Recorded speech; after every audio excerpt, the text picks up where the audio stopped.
mulai masuk pada hadis yang pertama dalam pertemuan ini. Qala al-Imam An-Nawawi rahimahullah. Berkata al-Imam An-Nawawi rahimahullah rahmatan wasi'ah. Al-hadithul awal, hadis yang pertama. An Amiril Mu'minin Abi Hafs Umar bin Al-Khattab radhiyallahu ta'ala anhu. Dari Amiril Mu'minin Abi Hafs Umar ibn Al-Khattab radhiyallahu ta'ala anhu. Qala, beliau berkata, sami'tu Rasulullah sallallahu ta'ala alaihi wa ala alihi wa sallam. Aku mendengar Rasulullah sallallahu ta'ala alaihi wa ala alihi wa sallam yaqul, bersabda, innamal a'malu binniyat. Hanya saja amalan-amalan itu dengan niat-niatnya. Wa innama likulli imri'in ma nawa. Dan hanya saja bagi setiap orang apa yang dia niatkan. Faman kanat hijratuhu ila Allah wa rasulih. Maka barang siapa yang hijrahnya karena Allah, maka barang siapa yang hijrahnya kepada Allah dan Rasulnya, fahijratuhu ila Allah wa rasulih, maka hijrahnya kepada Allah dan Rasulnya. Wa man kanat hijratuhu lidunya yusibuha. Dan barang siapa yang hijrahnya karena dunia yang akan dia peroleh, aw imra'atin yang sihuha, atau karena seorang wanita yang ingin dia nikahi, fa hijratuhu ila ma hajara ilaihi, maka hijrahnya kepada apa yang dia niatkan untuk hijrah. Kemudian kata Imam An-Nawawi rahimahullah, rawahu Imam al-Muhaddithin. Hadis ini diriwayatkan oleh kedua imam ahli hadis, Abu Abdullah Muhammad bin Ismail ibn Ibrahim ibn al-Mughirah ibn Bardizbah al-Bukhari. Ini nisbah yang lengkap bagi Imam al-Bukhari. Kunyah beliau Abu Abdullah, nama beliau Muhammad bin Ismail bin Ibrahim bin Al-Mughirah bin Bardizbah Al-Bukhari, adalah nisbah kepada sebuah daerah yang disebut dengan Bukhara. Nah, yang terletak sekarang di daerah Rusia sana. Wa Abu Husain Muslim ibn al-Hajjaj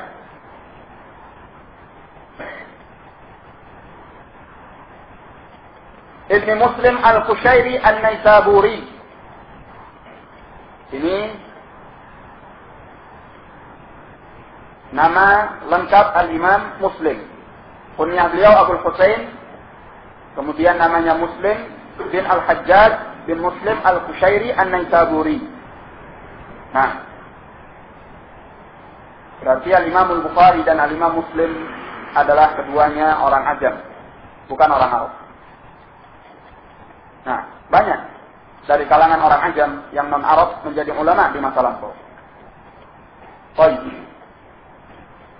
Fi sahihaihima, di dalam sahih keduanya, alladzaini huma asahhul kutubil musannafah. Yang keduanya merupakan kitab yang paling sahih dikarang, yakni dalam masalah hadis. Sahih Al-Bukhari, kemudian Sahih Muslim. Para ulama dan umat ini telah menerima dan sepakat akan kesahihan dua kitab Al-Bukhari dan Muslim. Hanya saja ada beberapa hadis yang mungkin dikritik oleh sebahagian ulama hadis pula. Naam. Hanya saja tidak semua apa yang mereka kritikkan itu benar adanya. Sebahagian mereka benar, sebahagian mereka salah. Pendapat yang benar justru pendapat Al-Imam Al-Bukhari atau Al-Imam Muslim. Nah, hadis ini yang ada di hadapan kita sekarang adalah hadis yang sahih karena dikeluarkan oleh Imam Al-Bukhari dan Al-Muslim dalam sahih keduanya. Para ulama sepakat akan kesahihan hadis ini dan sepakat pula untuk menerimanya. Hadis ini diriwayatkan dari jalan Yahya bin Sa'id Al-Ansari dari Muhammad bin Ibrahim At-Taimi dari Alqamah bin Abi Waqqas Al-Laythi dari Umar ibn Khattab. Nah,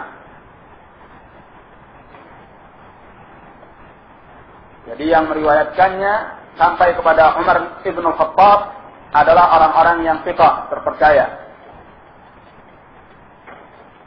Kalau Umar ibn Khattab seorang sahabi, sehingga tidak perlu diperbincangkan dia itu terpercaya atau tidak, karena semua sahabat adalah udul, yakni orang-orang yang adil dan terpercaya. Hadis ini sungguhnya diriwayatkan dari jalan yang cukup banyak, selain apa yang telah kita sebutkan. Hanya saja, menurut para ulama, para penghafal hadis, tidak ada satupun yang sahih dari jalan-jalan hadis ini kecuali yang ada di hadapan kita sekarang, sebagaimana yang telah saya bacakan. Nah, sehingga hadis ini dikeluarkan oleh Imam Al-Bukhari dan Muslim dalam sahih keduanya dari jalan yang telah kita sebutkan tadi, yaitu jalan Yahya bin Sa'id Al-Ansari dari Muhammad bin Ibrahim At-Taimi, kemudian dari Alqamah bin Abi Waqqas Al-Laythi dari Umar ibn Khattab. Nah, hadis ini ya ikhwan adalah salah satu hadis dari sekian hadis yang menjadi tempat perputaran Islam. Sehingga diriwayatkan dari Al-Imam Asy-Syafi'i rahimahullah, beliau menyatakan tentang hadis ini, kata beliau, hadzal hadis thuluthul ilmi. Hadis ini adalah sepertiga ilmu. Wa yadkhulu fi 70 baban min al-fiqh.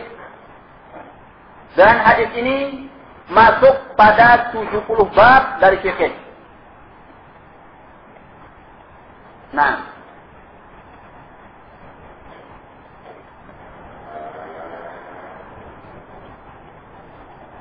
pernyataan Al-Imam Asy-Syafi'i rahimahullah ini dijelaskan oleh Ibnu Daqiqil 'Aid.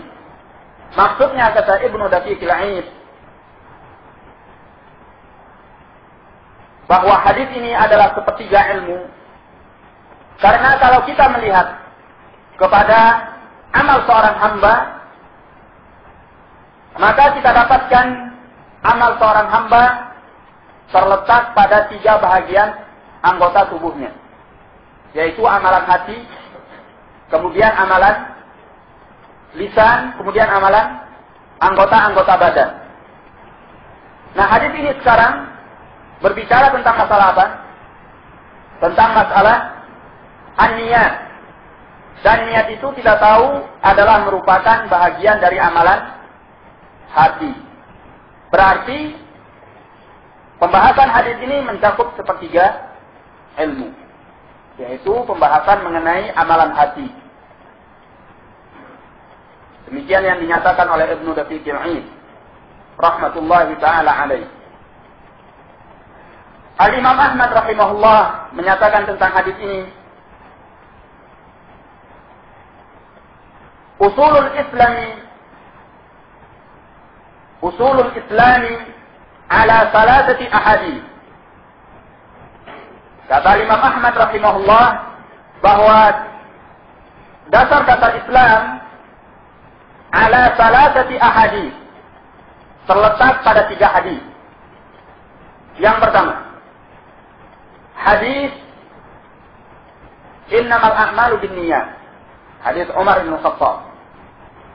Hanya saja amalan-amalan itu dengan niatnya. Kemudian hadis yang kedua adalah hadis Aisyah. Man ahdatsa fi amrina hadza ma laysa minhu fahuwa rad. Barang siapa yang mengada-ada dalam urusan agama kami ini, maka amalannya tertolak. Kemudian hadis yang ketiga adalah hadis An-Nu'man bin Bashir. Al-halalu bayyinun wal haramu bayyin. Perkara yang halal itu jelas dan perkara yang haram itu juga jelas. Wa bainahuma umurun mushtabihat. Dan di antara keduanya ada perkara-perkara yang sama. Nah,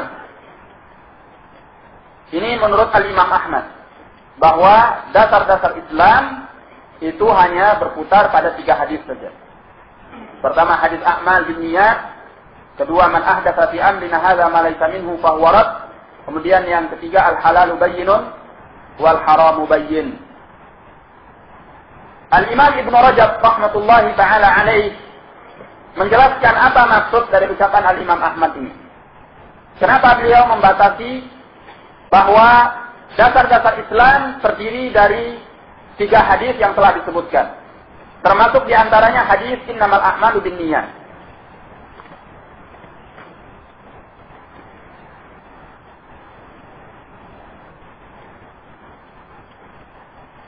Nah, beliau jelaskan, Ibnu Rajab Al-Hambali rahimahullah,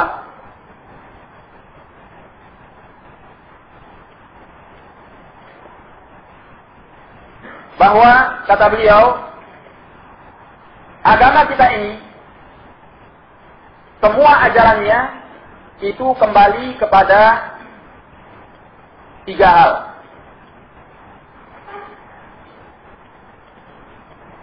Pertama, melaksanakan perintah. Kedua, meninggalkan larangan. Kemudian yang ketiga, berhenti dari perkara yang samar-samar, tidak jelas. Nah, semua ajaran agama hanya berputar di sekitar 3 hal ini. Melaksanakan perintah, meninggalkan larangan, berhenti dalam perkara-perkara yang tidak jelas. Ketiga hal ini telah dijelaskan di dalam hadis An-Nu'man bin Bashir. Innal halala bayyin wa innal harama bayyin wa bainahuma umurun mushtabihat. Bahwasanya perkara yang halal jelas kata Rasulullah sallallahu alaihi wasallam. Kemudian perkara yang haram juga jelas. Dan di antara keduanya ada hal yang samar-samar. Nah, dalam ucapan beliau ini alaihi salatu wassalam ada mencakup 3 hal. Pertama, perintah melaksanakan yang dihalalkan, atau melaksanakan perkara yang diperintah, kemudian meninggalkan yang dilarang, berhenti dari perkara yang samar-samar. Baik. Kemudian pelaksanaan terhadap perintah, demikian pula meninggalkan larangan, ini tidak akan sempurna kecuali dengan 2 hal. Kecuali dengan 2 hal. Apa itu? Pertama, ikhlas karena Allah subhanahu wa ta'ala. Nah, mengenai perkara ikhlas ini, itulah yang dikandungi oleh hadis innamal a'mal binniyat. Hanya saja amalan-amalan itu dengan niat. Kemudian perkara yang kedua, di samping ikhlas, adalah sesuai dengan as-sunnah. Nah, ini hadis Ini yang dikandungi oleh hadis Aisyah radhiyallahu anha. Ketika Aisyah meriwayatkan dari Rasulullah sallallahu alaihi wasallam, sabda beliau, "Man ahdatsa fi amrina hadza ma laysa minhu fa huwa rad." Barang siapa yang mengada-ada dalam urusan agama kami ini, maka amalannya tertolak. Yani kalau tidak sesuai dengan as-sunnah, mengada-ada. Berarti Islam hanya berputar pada 3 hadis ini.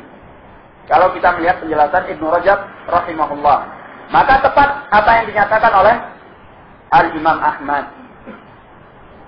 Hai semua ya kawan. Sehingga Al-Imam Ahmad menyatakan bahwa Islam berputar pada 3 hadis. Innamal a'malu binniyat, kemudian man ahdatsa fi amrina hadza ma laysa minhu fa huwa rad, kemudian yang ketiga innal halala bayyinun wa innal harama bayyinun wa bainahuma umurun mushtabihat. Baik. Jadi salah satu tempat perputaran Islam di dalam ucapan Al-Imam Ahmad adalah hadis innamal a'mal binniyat. Maka ini menunjukkan tentang keagungan hadis ini. Sehingga dinyatakan oleh Imam Asy-Syafi'i rahimahullah bahwa hadis ini masuk ke dalam 70 bab dari masalah fikih. Nah, kemudian para ulama rahimahumullah ta'ala menganggap mustahab hukumnya seorang yang menulis sebuah karangan kitab, dia memulai kitabnya dengan hadis innamal a'malu binniyat. Nah, sehingga Al-Imam Al-Bukhari rahimahullah telah memulai kitab sahihnya di dalam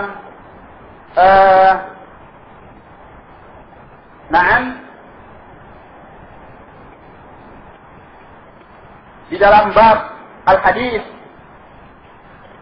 dengan hadis ini, yaitu hadis innamal a'malu binniyat. Nanti antum bisa membuktikan pernyataan ini kalau memiliki Sahih Al-Bukhari. Coba buka Sahih Al-Bukhari, maka pertama hadis yang antum dapatkan adalah hadis Umar bin Khattab.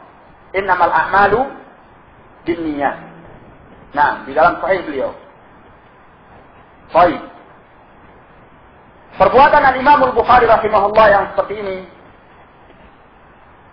menjadikan hadis innamal a'malu binniyat di awal sahihnya sebagai khutbah bagi pembukaan kitabnya adalah merupakan isyarah dari beliau rahimahullah untuk memberitahu kepada para penuntut ilmu bahwa setiap amalan apa saja kalau tidak ikhlas untuk Allah subhanahu wa ta'ala, maka amalan itu sia-sia. Nah, batil. Tidak akan diterima oleh Allah tabaraka wa ta'ala. Makanya beliau mulai kitab As-Sahih dengan hadis innamal a'malu binniyat. Supaya seorang yang memulai sebuah amalan hendaknya dia mengikhlaskan niat kepada Allah subhanahu wa ta'ala, termasuk demikian pula orang-orang yang ingin menuntut ilmu. Sehingga ilmu yang dituntut itu ikhlas karena Allah tabaraka wa ta'ala. Nah, Al-Imam Abdurrahman bin Mahdi menyatakan dalam hal ini, yambaghi likulli man sannafa kitaban ay yabtadi'a fihi bihadzal hadis. Sepantasnya orang yang mengarang sebuah kitab memulai kitabnya dengan hadis ini. Nah, tanbihan litalib ala tadhihin niyyah, untuk memberikan perhatian kepada para penuntut ilmu agar mereka membenarkan niatnya. Ini pernyataan Al-Imam Abdurrahman bin Mahdi. Hendaknya orang yang mengarang sebuah kitab memulai kitabnya dengan hadis ini untuk memberikan perhatian kepada talibul ilm agar mereka mensahihkan niatnya. Nah, maka para ulama berjalan di atas apa yang dianjurkan ini. Nah, Banyak di kalangan mereka yang memulai kitabnya dengan hadis innamal a'malu binniyat. Di antara mereka seperti Ibnu Qudamah rahimahullah. Antum tiap hari Ahad mempelajari kitab Umdatul Ahkam. Hakala. Atau mungkin Ahad yang keempat kalau sekarang. Di dalam kitab Umdatul Ahkam karya Ibnu Qudamah, apa hadis yang pertama? Hadis atau nggak ikut malah? Sudah ikutnya di tengah. Hadis yang pertama adalah hadis ini, yaitu hadis innamal a'malu binniyat. Demikian pula As-Suyuti di dalam Al-Jami' Ash-Shaghir memulai hadis yang pertama dengan hadis innamal a'malu binniyat. Karena memang demikian dianggap mustahab di kalangan para ulama, seorang yang mengarang kitab hendaknya memulai dengan hadis ini untuk meluruskannya. Nah, sebahagian menganggap bahwa hadis ini datangnya dari Rasulullah Sallallahu Alaihi Wasallam karena sebab seseorang yang ingin menikahi seorang wanita yang dahulu namanya adalah Ummu Qais. Nah, sehingga ketika Ummu Qais menolak untuk dinikahi oleh lelaki tersebut dan mensyaratkan agar lelaki itu terlebih dahulu hijrah. Naam, kalau dia hijrah maka dia mau dinikahi oleh lelaki tersebut. Maka hijrahlah lelaki itu dan setelah hijrah dia menikahi Ummu Qais. Nah, menurut sebahagian bahwa hadis ini diucapkan oleh Rasulullah Sallallahu Alaihi Wasallam karena sebab itu. Ada seorang yang hijrah karena ingin menikahi seorang wanita yang disebut dengan nama Ummu Qais. Baik. Tapi ini adalah kesalahan. Memang peristiwa ini terjadi di masa Rasulullah Sallallahu Alaihi Wasallam. Tapi tidak ada sangkut pautnya dengan hadis ini. Al-Imam At-Tabrani rahimahullah meriwayatkan dengan sanadnya dari Abdullah bin Mas'ud radhiyallahu anhu bahwa beliau berkata, "Kana fina rajulun khataba imra'atan yuqalu laha Ummu Qais." Dahulu di antara kami ada seorang lelaki yang melamar seorang wanita namanya disebut Ummu Qais. Sahabat, maka wanita itu merasa enggan anta tazawwajahu untuk menikah dengan lelaki tersebut hatta yuhajir, hingga laki-laki itu hijrah. Fahajara, kata Ibnu Mas'ud, maka laki-laki itu pun hijrah. Fatazawwajaha, setelah hijrah dia menikahi wanita itu. Fakunna nusammihi muhajir Ummi Qais. Oleh sebab itu kami dahulu menamai laki-laki tersebut dengan nama muhajir Ummi Qais. Apa artinya? Seorang yang hijrah karena Ummu Qais. Kata Al-Hafidz Ibnu Hajar di dalam Fathul Bari tentang riwayat ini, kata beliau, "Hadza isnadun sahih ala syarti shaykhain." Sanad riwayat ini sahih menurut syarat dua syekh, yakni Al-Bukhari dan Muslim. Lakin, kata Ibnu Hajar, akan tetapi tidak ada di dalam hadis ini anna hadis al-a'mal, bahwa hadis al-a'mal bin niat, amalan itu dengan niat, sifa bisabab dzalik, diucapkan oleh Rasulullah sallallahu alaihi wasallam karena sebab itu. Nah, jadi jangan salah sangka, memang peristiwanya terjadi, tapi hadis innamal a'malu bin niat bukan karena peristiwa itu. Walam ara fi syai'in min at-turuq ma yaqtadi at-tasrih bidzalik. Dan aku tidak melihat di satupun dari jalan hadis ini yang menampakkan adanya kesesuaian itu. Artinya bahwa tidak ada dalam satupun dari jalan hadis ini yang menunjukkan bahwa hadis ini diucapkan oleh Rasulullah Sallallahu Alaihi Wasallam karena peristiwa yang telah kita sebutkan. Jadi peristiwa itu terjadi, hanya saja hadis ini bukan berkenaan dengan peristiwa tersebut. Nah, sehingga apa yang diyakini oleh sebagian orang merupakan salah, khata, ghalat. Baik. Sekarang kita melihat hadis ini. Pertama, hadis ini disebutkan dari Amirul Mukminin. Amirul Mukminin artinya adalah seorang penguasa bagi kaum mukminin. Gelar yang diitlaqkan kepada Umar ibn al-Khattab sebagai khalifah kedua setelah Abu Bakar. Umar ibn al-Khattab yang mengangkatnya sebagai khalifah siapa ya kawan? Abu Bakar. Abu Bakar yang mengangkatnya sebagai khalifah adalah kaum muslimin, as-sahabah pada waktu itu. Dalam peristiwa Al-Saqifah setelah meninggalnya Rasulullah sallallahu alaihi wasallam. Abu Bakar radhiyallahu taala anhu ketika akan meninggal mengangkat Umar ibn Khattab sebagai penggantinya. Dan tepat sekali pilihan dari Abu Bakar. Karena Umar ibn Khattab orang yang pas untuk kekhilafahan setelahnya. Dan terbukti setelah masa Abu Bakar, Umar ibn Khattab menjadi khalifah yang adil dan memimpin kaum muslimin dengan syariatul Islam. Nah, sehingga Umar ibn Khattab dari sisi ini menjadi seorang khalifah yang adil, merupakan salah satu kebaikan dari kebaikan-kebaikan Abu Bakar. Nah, jadi kekhilafahan Umar ibn Khattab adalah kekhilafahan yang syar'iyyah. Baik. Abi Hafsin, kunyah beliau adalah Abi Hafs. Umar ibn Khattab. Namanya Umar ibn Khattab. Umar ibn Khattab adalah seorang sahabiyun jalil. Seorang sahabat yang mulia. Dia masuk Islam tahun ke-6 dari kenabian. Jangan salah tulis.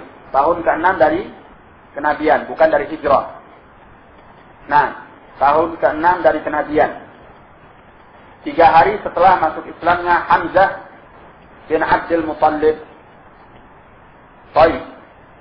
Sebelum ini, yakni sebelum masuknya Umar ibn Khattab ke dalam Islam, memang Rasulullah sallallahu alaihi wasallam pernah berdoa kepada Allah tabaraka wa taala sebagaimana yang diriwayatkan oleh Imam At-Tirmidzi dari hadis Ibnu Umar, kemudian At-Tabrani dari hadis Anas bin Malik dan juga Abdullah bin Mas'ud, bahwa Rasulullah sallallahu alaihi wasallam berdoa kepada Allah. Nah, dengan doa Allahumma a'iz al-Islam bi ahabbir rajulaini ilaika. Ya Allah, muliakan Islam dengan salah seorang dari 2 lelaki yang paling kau cintai. Di Umar ibn Khattab, dengan Umar ibn Khattab, atau di Abi Jahl ibn Hisham, atau dengan Abi Jahl bin Hisham. Kemudian disebutkan dalam hadis itu, fakana Umar ahabbahuma ilallahi. Ternyata Umar ibn Khattab yang lebih dicintai oleh Allah untuk memuliakan Islam. Nah, ini doa Rasulullah sallallahu alaihi wasallam sebelum Umar ibn Khattab masuk ke dalam Islam. Sebenarnya Umar ibn Khattab sebelum dia masuk ke dalam Islam adalah seorang yang sangat keras pemusuhannya terhadap kaum muslimin, terhadap dakwah yang dibawa oleh Rasulullah sallallahu alaihi wasallam. Antum tahu bagaimana Umar ibn Khattab orangnya berwatak keras, tegas, dan sangat disegani di kalangan bangsa Quraisy. Baik. Namun Umar ibn Khattab sungguhnya hati kecilnya ketika melihat bagaimana kokohnya kaum muslimin dan sabarnya kaum muslimin di dalam menerima segala gangguan dan rintangan dari kaum musyrikin untuk mempertahankan agama mereka, dia sungguhnya bertanya-tanya. Dan terpanggil hati kecilnya untuk kembali kepada fitrahnya, yaitu berpikir bahwa apa yang diajak oleh Islam itu adalah benar. Namun semua perasaan ini tertutupi oleh apa ya kawan? Sifat fanatik terhadap al-aba, yakni terhadap nenek moyang. Sehingga karena kefanatikan ini, cahaya kebenaran itu masih belum tampak awalnya pada diri Umar ibn Khattab. Sampai suatu ketika Umar ibn Khattab, sebagaimana yang disebutkan oleh Ibn al-Jauzi di dalam sejarah tentang Umar ibn Khattab, awalnya Umar ketika belum masuk Islam, pernah suatu ketika dia keluar dari rumahnya dan singgah di Ka'bah yang ketika itu Rasulullah Shallallahu Alaihi Wasallam sedang melaksanakan as-salat. Kebetulan waktu itu Rasulullah Shallallahu Alaihi Wasallam membaca surah Al-Haqqah. Nah, dan Umar merasa terkagum dengan Al-Quran yang dibaca oleh Rasulullah Shallallahu Alaihi Wasallam, alangkah indahnya. Sampai beliau radhiyallahu anhu kemudian berpikir ini adalah ucapan syair, seorang penyair. Nah, yang ucapannya baik dan indah seperti ini. Ternyata setelah itu Rasulullah Shallallahu Alaihi Wasallam pas membaca ayat wa ma huwa biqauli syair. Al-Quran ini bukan ucapan seorang penyair. Kata Umar bin Khattab dalam hati, kalau begitu dukun, kahin. Nah, ternyata Rasulullah Shallallahu Alaihi Wasallam setelah membaca ayat tadi, wa ma huwa biqauli syair, qalilan ma tu'minun. Ini bukanlah ucapan seorang penyair, tapi di antara kalian itu memang sedikit orang yang mau beriman. Ketika Umar menyatakan dalam hatinya, ini ucapan dukun. Ternyata Rasulullah membaca, wa ma huwa biqauli kahin. Ini bukan ucapan dukun. Qalilan ma tadhakkarun. Tapi kalian sedikit yang mau mengambil peringatan. Kemudian dilanjutkan dengan ayat tanzilun min rabbil alamin. Al-Quran ini turun dari Rabb semesta alam. Nah, mulai tergugah Umar ibn Khattab setelah mendengar bacaan Rasulullah Sallallahu Alaihi Wasallam. Sampai dikisahkan oleh ahli sejarah Islam bahwa awal mula masuknya Umar ibn Khattab ke dalam Islam adalah saat dia ketika suatu hari keluar dengan membawa pedang dengan niat untuk membunuh Rasulullah Sallallahu Alaihi Wasallam. Di tengah jalan dia dicegat oleh seorang, ditanyakan oleh orang itu, kemana engkau hendak pergi ya Umar? Kata dia, aku akan membunuh Muhammad. Kata orang ini, kalau engkau membunuh Muhammad, engkau tidak akan selamat dari pembalasan Bani Zahra dan Bani Hashim. Bani Zahra dari kalangan kabilah ibu Rasulullah Sallallahu Alaihi Wasallam, sedangkan Bani Hashim dari bapaknya. Kata Umar bin Khattab, kalau demikian berarti kau telah fabauta, yakni mereka mengistilahkan dahulu orang-orang yang masuk ke dalam agama Islam sebagai orang yang beragama sabi'ah, yakni tidak menyembah berhala. Berarti engkau telah memasuki agama sabi'ah. Kata orang ini, ya Umar, maukah engkau aku tunjukkan dengan perkara yang lebih hebat daripada ini? Apa kata Umar? Engkau tahu bahwa adikmu dan iparmu telah masuk Islam. Segera Umar ibn Khattab pergi ke tempat adiknya dengan menghunuskan pedang. yakni berubah arah. Yang tadinya ingin membunuh Rasulullah Sallallahu Alaihi Wasallam sampai kemudian dia pergi ke rumah adiknya. Kebetulan waktu itu di rumah adiknya Umar, Fatimah bintul Khattab. Mereka biasa, yakni adiknya dan suaminya, mendengarkan belajar Al-Quran dari sahabat Khabbab bin Al-Arad radhiyallahu anhu. Begitu mereka mendengar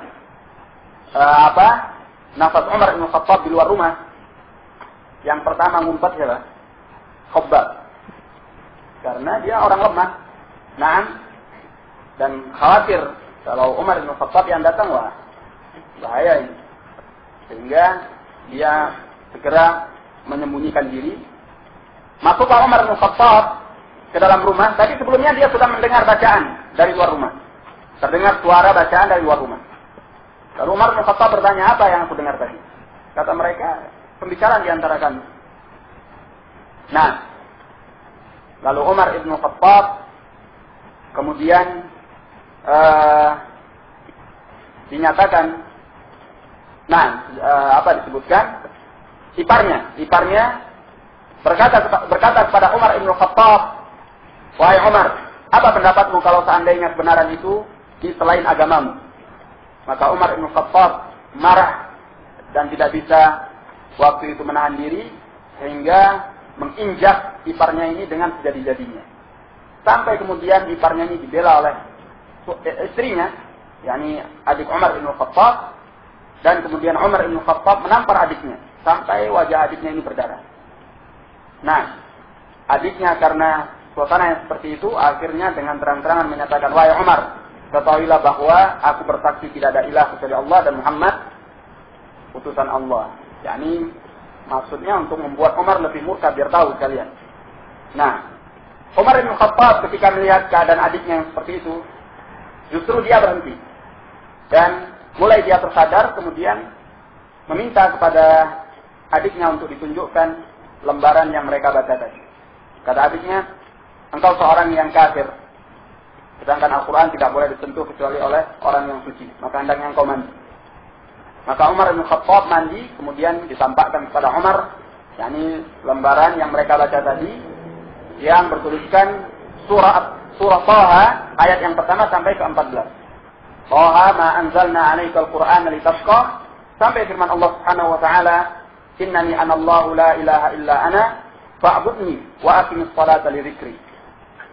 Nah, dan memang kandungan ayat ini cukup menggugah. Thaha ma anzalna 'alaikal Qur'ana litashqa. Tidaklah Al-Qur'an ini kami turunkan kepadamu agar engkau menjadi orang yang celaka. Illa tazkiratan liman yakhsha. Melainkan Al-Quran ini kami turunkan, kata Allah, untuk sebagai peringatan bagi orang-orang yang mau takut kepada Allah. Sampai akhir ayat, yaitu firman Allah, innani anallah. Sesungguhnya aku adalah Allah, la ilaha illa ana. Tidak ada sembahan yang berhak diibadahi kecuali aku. Fa'budni, maka beribadalah kepada aku saja. Wa aqimis salata li dzikri, dan tegakkan salat untuk mengingatku. Umar ketika membaca ayat-ayat ini, mulailah dia tertarik untuk masuk ke dalam Islam dan minta untuk ditunjukkan kepada Rasulullah sallallahu alaihi wasallam. Maka melompat keluar Khabbab bin al-Arat radhiyallahu anhu dengan gembira menyatakan, aku yang akan menunjukkan. Nah, sehingga dibawalah Umar bin Khattab ke tempat Rasulullah sallallahu alaihi wasallam dan dia masuk ke dalam Islam. Nah, Umar bin Khattab banyak keutamaan-keutamaannya, ya kawan. Dia adalah orang kedua yang terbaik dari umat ini setelah Abu Bakar. Nah, tentunya yang pertama adalah Rasulullah sallallahu alaihi wasallam, kemudian Abu Bakar, kemudian Umar bin Khattab. Umar bin Khattab termasuk salah seorang yang mubasysyar bil jannah. Ada 10 orang sahabat yang dijanjikan surga oleh Rasulullah sallallahu alaihi wasallam. Di antaranya siapa? Umar ibn Khattab. Di antaranya Umar ibn Khattab. Nah, di dalam Sahih Al-Bukhari dan Muslim dari hadis Jabir berkata, Rasulullah sallallahu alaihi wasallam pernah suatu hari menceritakan apa yang dia lihat. Kata Rasulullah sallallahu alaihi wasallam, aku pernah melihat diriku masuk ke dalam surga. Kemudian aku lihat di dalam surga itu ada qasran abyad, yakni istana putih yang megah.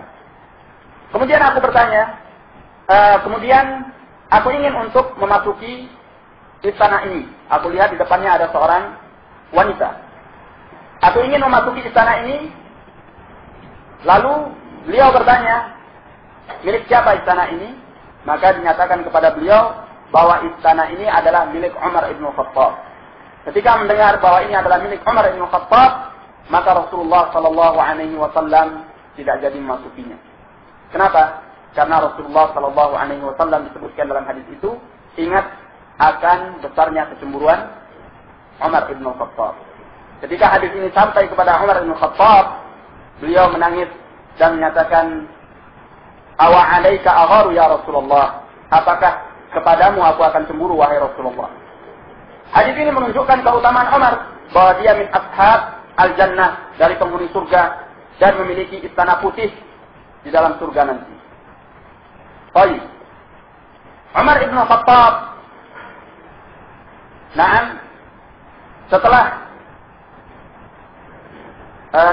Umar ibn Khattab termasuk orang yang digelar dengan muhajjatun mulham. Apa artinya muhajjatun mulham? Orang yang diberi ilham oleh Allah Subhanahu wa taala. Sering pendapat Umar bin Khattab ini adalah pendapat yang benar.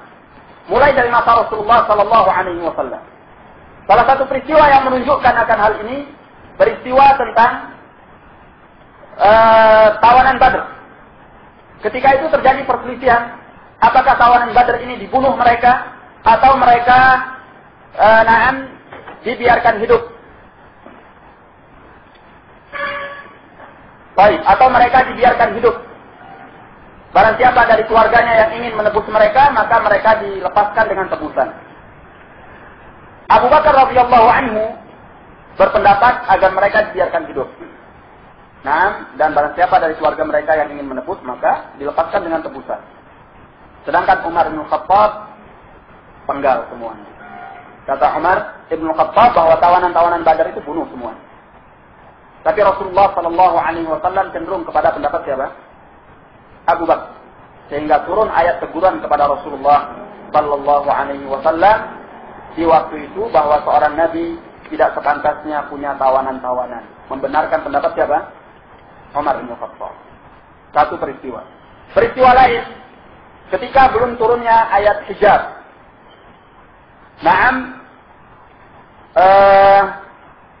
Dahulu biasa masuk dari kalangan as-sahabah untuk bertemu dengan istri-istri Rasulullah Sallallahu Alaihi Wasallam, mereka bertanya dan sebagainya.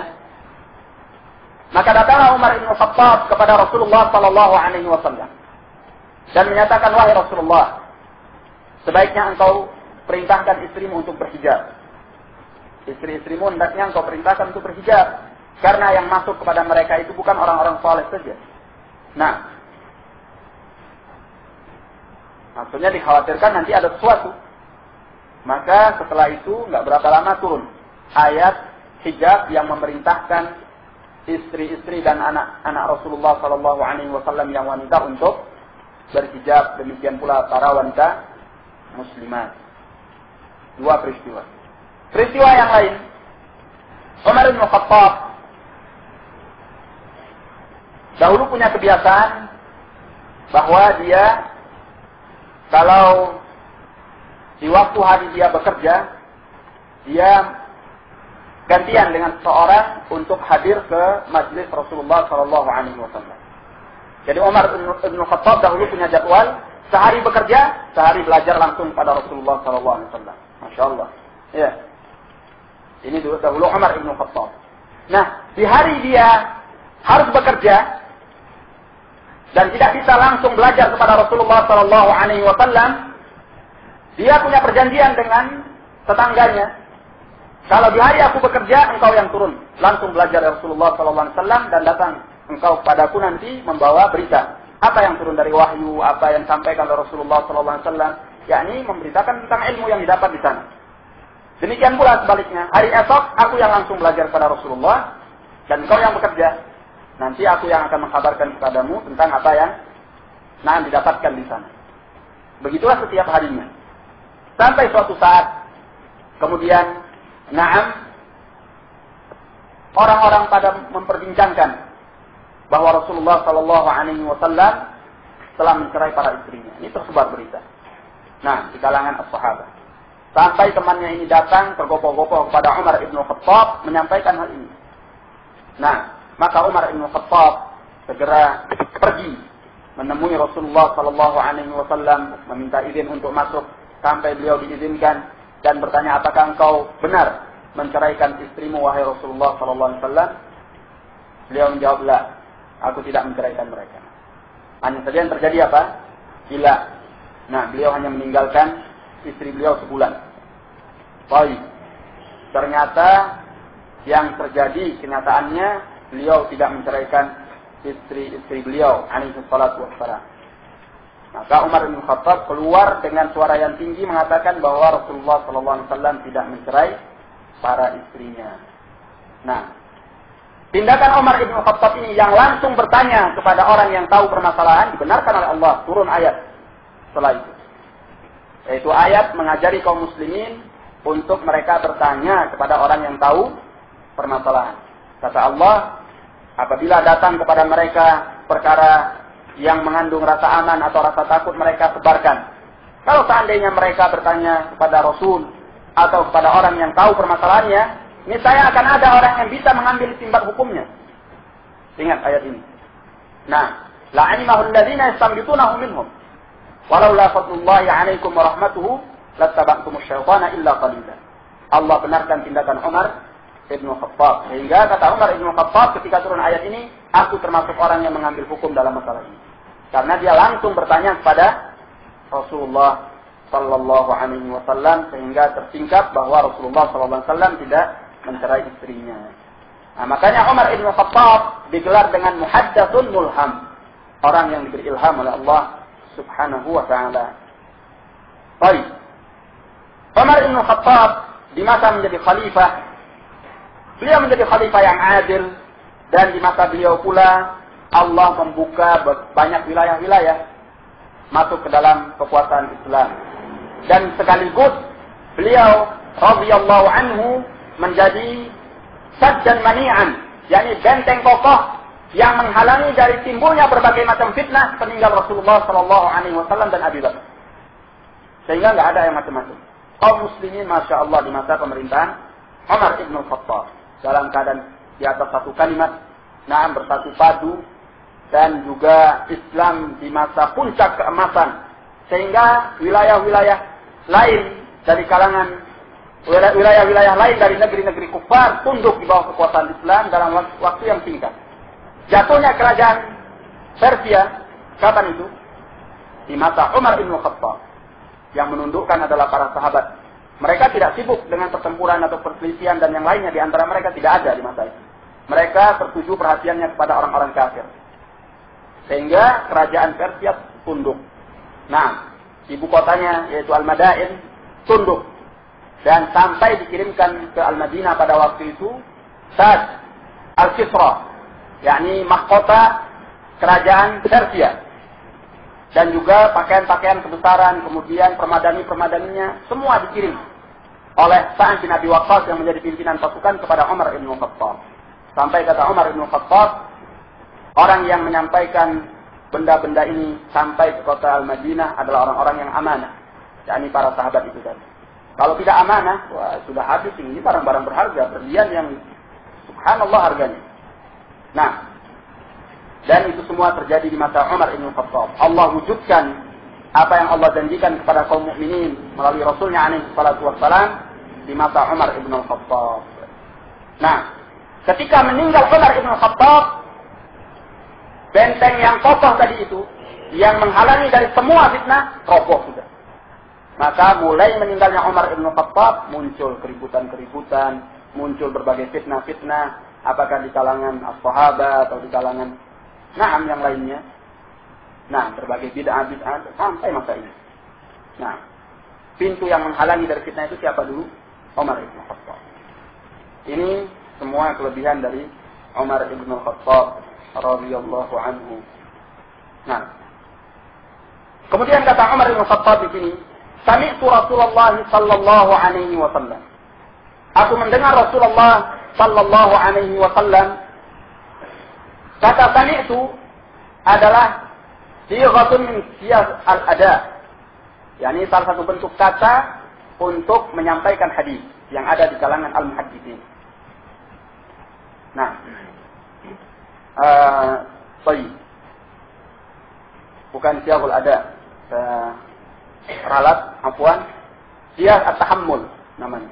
yakni salah satu bentuk kata untuk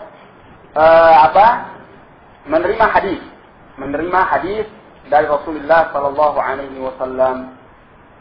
Dan ini termasuk bentuk kata yang paling tinggi derajatnya di kalangan al-muhadditsin dalam masalah periwayatan. Sami'tu, aku mendengar, berarti dia mendengar langsung. Dan ini tinggi nilainya. Kenapa? Karena kalau dengan lafaz-lafaz yang lain seperti misalnya dengan lafaz an, dari, itu ada kemungkinan dia tidak mendengar langsung. Nah, sedangkan kalau sami'tu, aku mendengar, ini langsung dia mendengar tanpa ada perantara. Aku mendengar Rasulullah sallallahu alaihi wasallam yaqul. Beliau bersabda, "Innamal a'malu binniyat." Hanya saja amalan-amalan itu dengan niat-niatnya. Hanya saja amalan-amalan itu dengan niat-niatnya. Kata innama, yang artinya dalam bahasa kita hanya saja, ini dalam bahasa Arabnya diistilahkan dengan adatul hasr, yakni sebuah kata yang dipakai untuk membatasi. Nah, kata Ibnu Daqiqil 'Id, fungsi daripada innama ini adalah tuthbitul mazkur wa tanfi ma ada, menetapkan hukum yang disebutkan dan menghilangkan hukum yang tidak disebutkan. Ini fungsi innama. Misalnya sekarang di sini, innamal a'malu binniyat. Hanya saja amalan-amalan itu dengan niatnya. Baik, berarti amalan yang tidak pakai niat tidak teranggap. Atau tidak sahih, atau tidak diterima. Nah, kenapa? Karena Rasulullah menyatakan innamal a'malu binniyat. Hanya saja amalan-amalan itu dengan niat. Kata-kata hanya saja, innama, itu menetapkan hukum yang disebutkan dan menghilangkan yang selainnya. Berarti amalan-amalan yang teranggap atau yang diterima atau yang sahihah hanya yang disertai oleh niat. Sedangkan yang tidak disertai oleh niat keluar. Kenapa? Karena Rasulullah menyatakan innama, hanya saja. Ini membatasi. Ini untuk fungsinya membatasi hukum yang disebutkan dan menghilangkan yang tidak disebutkan.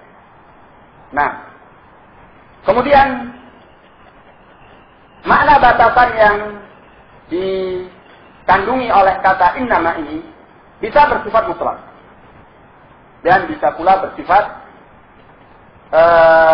tidak mutlak. Maksudnya, ketika ada kata innama pada sebuah nas Al-Quran atau Al-Hadis, hanya saja, maka kalimat hanya saja ini bisa memberi makna batasan yang secara mutlak. Artinya selain apa yang disebutkan ini, maka tidak termasuk secara mutlak di dalamnya. Contoh, seperti, di dalam hadis ini Rasulullah menyatakan innamal a'malu binniyat. Hanya saja amalan-amalan itu dengan niat. Maka semua amalan apa saja yang tidak disertai oleh niat tidak teranggap. Berarti batasan yang diberikan adalah mutlak, tanpa pengecualian. Oleh sebab itu, amalan apapun dianggap tidak ternilai atau tidak dianggap benar atau tidak diterima oleh Allah karena tidak menggunakan niat. Berarti batasan yang diberikan apa? Mutlak. Dan bisa pula batasan yang dikandungi oleh kata innama ini bersifat tidak mutlak, yakni khusus. Nah, bersifat tidak mutlak. Ini semua bisa diketahui. Ini mengandung makna batasan yang mutlak. Ini tidak mutlak. Ini bisa diketahui dengan melihat dalil-dalil yang lain. Atau qara'in, yakni tanda-tanda yang menunjukkan bahwa ini mutlak atau ini tidak mutlak. Contoh yang tidak mutlak, seperti firman Allah. Pembahasan ini sangat penting bagi kita ya kawan untuk mengetahui masalah hukum. Seperti firman Allah Subhanahu wa taala dalam surat Al-An'am ayat 145, "Qul la ajidu fima uhiya ilayya muharramun 'ala sha'imin yat'amuhu illa an yakuna maytatan aw daman masfuhan aw lahma khinzirin fa innahu rizq aw fisqan uhilla li ghairi Allah bih." Nah, kata Allah dalam Al-Quran memerintahkan Rasulnya alaihi salatu wassalam.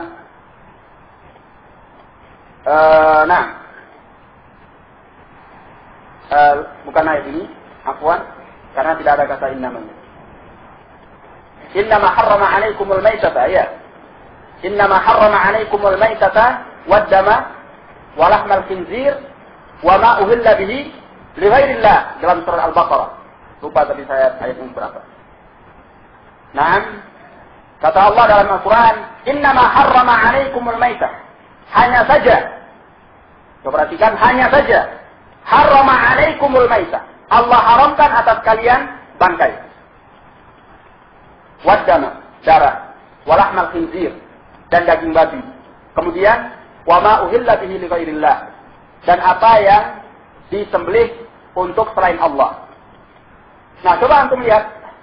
Kalau kita melihat kepada kata innama, hanya saja yang Allah haramkan, berarti tidak ada pengharaman lain kecuali 4 ini saja.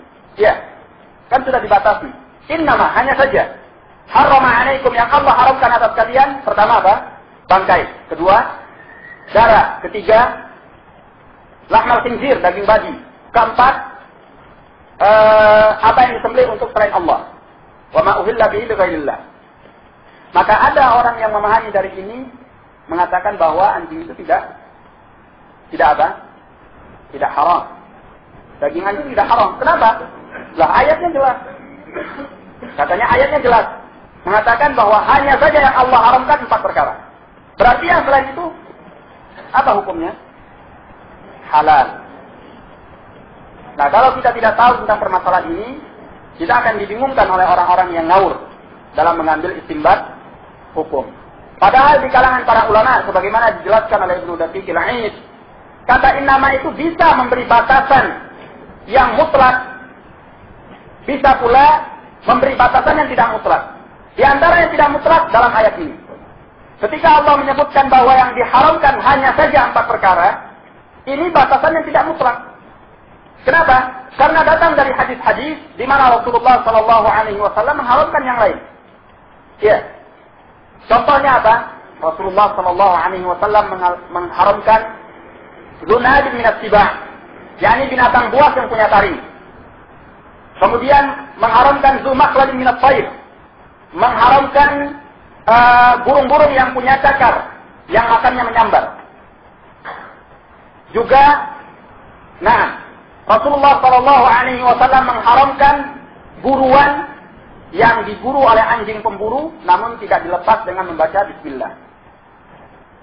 Nah, maka binatang buruannya haram, karena dia dilepas tanpa membaca Bismillah. Baik.